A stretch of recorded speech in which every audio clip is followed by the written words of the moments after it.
What if taking care of yourself actually helped you show up better for everyone else? I'm Janet Jacks, Coach Janet J, and this is your next best step. This podcast is about real doable shifts that help you breathe easier and move forward one step at a time. If you've been carrying the weight of too much for too long and waiting for things to calm down before you start caring for yourself, this is your sign. The time is now. Let's begin where you are. You were made for more than just surviving.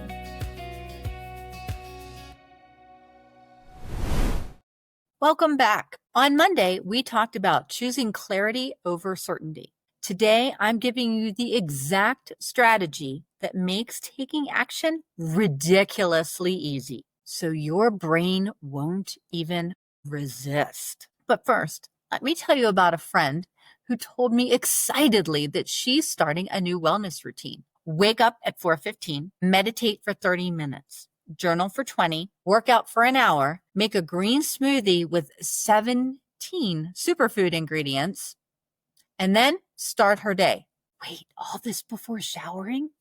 I said, that sounds ambitious. How's it going? Her response, well, I've been planning to start for 3 months. Sound familiar?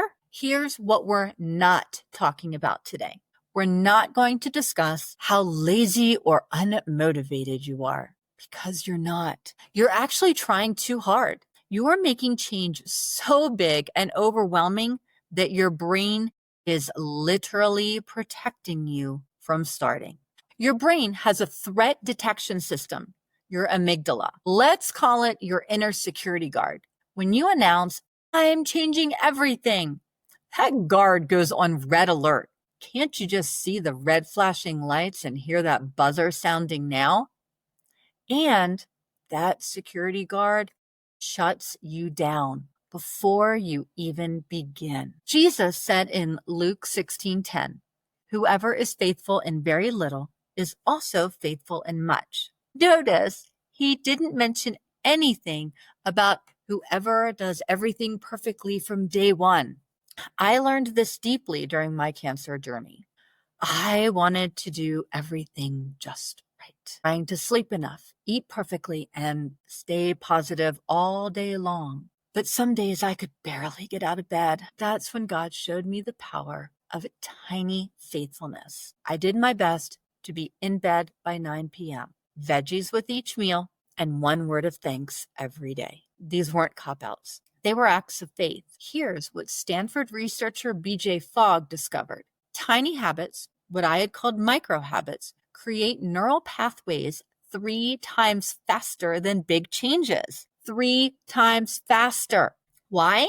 When you say, I'm going to drink a sip of water when I wake up, your inner security guard barely looks up from his newspaper.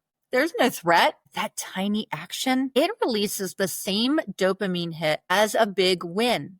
Your brain can't tell the difference between completing one push-up and completing a full workout. It just knows I did what I said I would do. That's success. And success breeds more success. Research shows that 40% of what we do every day is habit, not decision. When you create micro habits, you're literally reprogramming nearly half your day without the exhaustion of constant willpower. Let me give you some micro habits that have literally changed lives. Instead of drink 8 glasses of water, 1 sip when your feet hit the floor every morning. Just 1 sip. That's it. Instead of pray for 30 minutes, say thank you out loud while waiting for your coffee to brew. 2 seconds. Instead of clean the whole house, put 1 dish in the dishwasher when you're in the kitchen. 1 dish. Instead of exercise for an hour every day, 1 wall push-up or calf raise before brushing your teeth each morning. 1. One woman started with wiggling her toes in bed while saying thank you for this day. That's it. Literally, wiggle toes, say thanks. 6 months later, she was walking daily, down 15 pounds, and felt spiritually alive. It started with wiggle and thanks. Here's the secret. Micro habits aren't really about the action. They're about the identity change, who you are becoming. When you drink that one sip of water, you're not just hydrating yourself. You're someone who takes care of their body. When you say thank you, you're not just being grateful. You are a grateful person. When you do one push-up or calf raise, you are someone who moves their body. Small actions prove to yourself who you are becoming. And as your identity shifts, bigger changes naturally follow. Your challenge this week, and I'm making this so small, you literally cannot fail. Choose one micro habit, just one. Make it embarrassingly small. Do one stretch while your coffee brews. Say thank you for one thing when you wake up. Put on your walking shoes. You don't even have to walk. Write it down. Do it every day this week. Do not add more. Do not make it bigger. Success breeds success only if you actually succeed.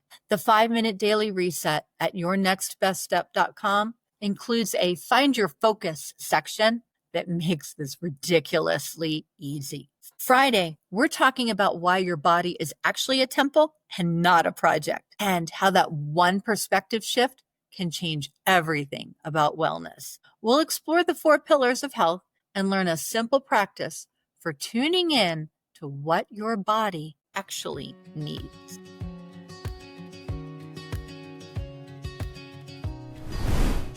All right, you've got your next step. Small, doable, and real.